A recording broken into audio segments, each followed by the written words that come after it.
Hello, Bookworms of Concord. I just finished Shards of Earth by Adrian Tchaikovsky. This is the first book in the Final Architecture trilogy, and it takes place about 80 years after a moon-sized alien called an architect destroyed Earth, essentially peeling it apart like an orange, which you can see there in the cover art. This is like the most beautiful cover art I've ever seen, by the way, but I mean, just look at that. That is absolutely terrifying. Humanity could barely fight back by basically shaping the minds of certain humans that essentially made them psychically powerful, but often at the expense of their own sanity and a morbidly low mortality rate. One of them in particular, Idris, was able to kill an architect through his psychic powers, the first time this has ever happened, and the architects then disappeared. So he's essentially a retired veteran when you meet him in the story, with him and his motley crew of salvagers. And they make a chilling discovery that suggests the architects have returned, while gangsters, governments, and spies chase them across space to lay claim on what they discovered.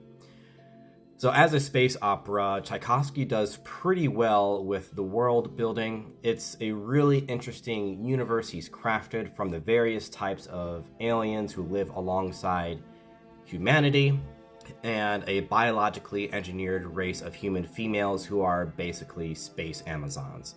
However, for the first 30% or so of the book, there is just too much going on that I almost DNF'd it. The prose, unfortunately, doesn't match the beauty of the cover art. It felt kind of, dry.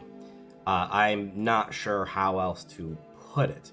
Some of the sentences just didn't make sense, and I don't know if that's an editorial thing or a language thing with the author being British, but I've read plenty of other books by British authors, so I'm not sure that's it. Especially the last book I read just before this, The House in the Cerulean Sea by T.J. Klune, is British. I had no problems with that. So it's probably just an author or editorial thing. I don't know. And it doesn't help that he abandons almost every rule of grammar and the Oxford comma, which is odd since Oxford is in the UK. So, hold on a second.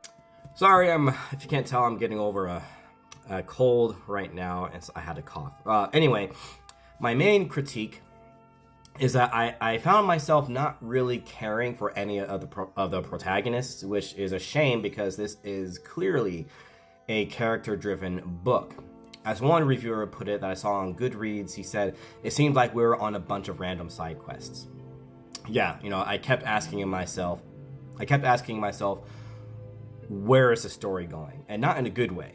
I also had a lot of difficulty imagining what Tchaikovsky was describing, though, as always, that could just be a me thing.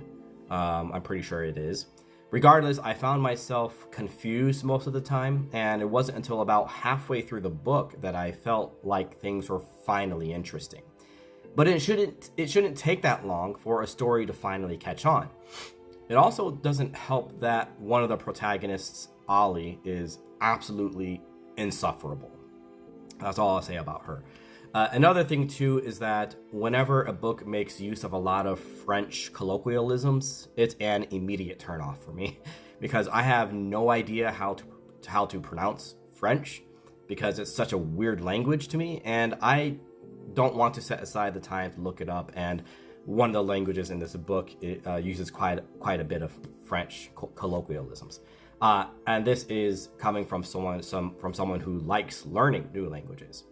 If ancient Greek and Hebrew weren't a problem for me, then anyway. So obviously I'm struggling to find anything positive to say about this book, and I'm not trying to be a downer. It just didn't quite do it for me.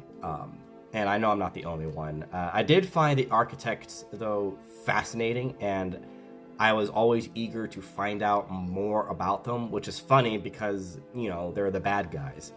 I mean, an enigmatic moon-sized alien species that can reshape an entire planet in just an hour? That's hard to resist. But that also says a lot about how unsophisticated the protagonists are. The world building is probably the most positive aspect of the book. From the other reviews I've glanced at, that seems to be the general consensus. Tchaikovsky does provide a glossary for terms and a timeline at the back of the book, but I never felt I needed them because the world building was just that good, in my opinion. It's not on par with Brandon Sanderson's or Dan Simmons' world building, but it is better than most sci-fi books I've read. And again, the book was much more interesting about halfway through, so I am glad I stuck with it, even though I had to suffer most of the way. I was going to give it 2 stars because of all my critiques, but because I found the latter half of the book really engaging, I give it a 3. And most of my way through the book, I wasn't sure if I wanted to purchase the remaining 2 books, but now I think I will. And hopefully they won't take as long for me to enjoy. So, with that said, I'm not sure if I could exactly recommend the book. That's entirely up to you if you want to pick it up. You might enjoy the first half of the book a lot more than I did. I know a lot of people have, so completely subjective. Of course, all reviews are subjective. So yeah, that's my review of Shards of Earth. Okay, bye.